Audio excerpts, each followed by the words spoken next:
Bonjour à toutes et à tous, aujourd'hui on se retrouve pour une vidéo dans laquelle nous allons faire un top 5 des meilleurs micros pas chers. Ce que j'entends par pas cher, c'est moins de 100 € et aujourd'hui ça va être que des micros USB et plug and play. Ce qui veut dire que vous n'aurez qu'à les brancher et normalement ça fonctionnera sans aucun traitement. L'un des micros de cette liste, je vous dirai lequel, est utilisé à l'heure actuelle pour cette vidéo.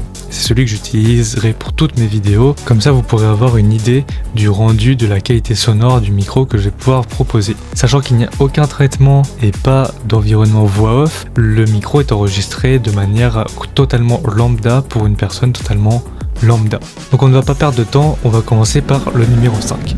Alors voilà le numéro 5, c'est le Fifine K669B qui est un micro à seulement 34 € comme vous pouvez voir et qui franchement pour son prix a une qualité sonore vraiment exceptionnelle. Dans cette vidéo il n'y aura pas de test sonore, donc c'est pour ça que je vais vous mettre dans la description des vidéos YouTube qui testent chacun des micros. Mais voilà, ça c'est le premier micro, seulement 34 € pour une qualité sonore qui peut être comparée à celui du Blue Yeti pour certaines personnes. Il a plusieurs fonctionnalités comme par exemple le réglage du gain qui peut être fait grâce à la petite molette qui se trouve juste ici, avec et livré un petit pied qui n'est pas forcément utile si vous avez un bras de micro, mais qui peut être utile si jamais vous n'avez pas de bras de micro à disposition.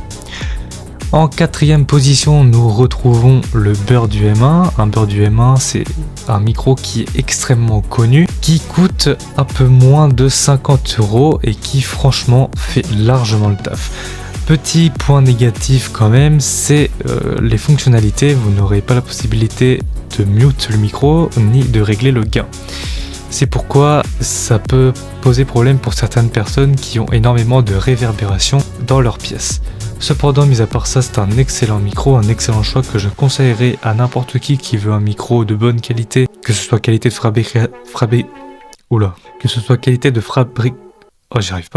fabrication ou qualité sonore.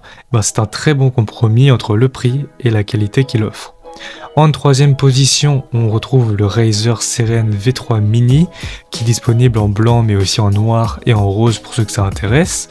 Il coûte une soixantaine d'euros pour une qualité sonore qui est à peu près similaire au Fifine K669B qui est donc un tout petit peu moins bien que le Beurre du M1, mais encore une fois, tout cela dépendra aussi de votre environnement et de votre voix. Un micro de chez Razer donc qui coûte seulement un poil trop cher mais qui peut être vraiment très apprécié pour tous ceux qui chercheraient un micro blanc, petit, discret et qui a une bonne qualité sonore malgré tout.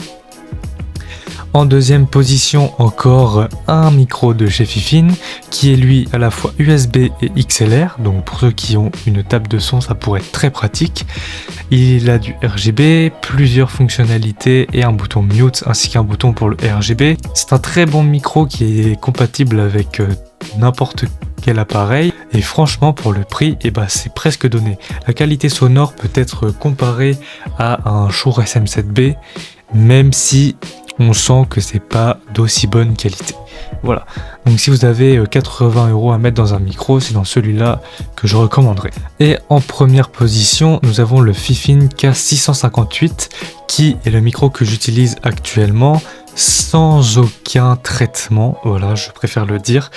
Il est au prix de base à 110 € mais il est toujours aux alentours de 85 €. Ça fait plusieurs mois qu'il est à moins 23%. Il a été récemment descendu à 80 €, mais généralement il tourne aux alentours de 85-90 €. On peut régler le gain également, on peut couper le RGB, on peut couper le micro. Le filtre anti-pop est directement livré avec. Et il y a également une petite araignée qui est livrée avec, qui est de très bonne qualité par rapport au prix auquel le micro est vendu. Donc voilà, c'était le petit top 5 des meilleurs micros USB pas chers. Peut-être que j'en referai un d'ici quelques mois ou quelques années grand max, si jamais ça a changé au niveau des prix ou au niveau des ventes potentiellement intéressantes. J'espère que ça vous a plu, n'hésitez pas à vous abonner et à liker, ça nous aiderait énormément.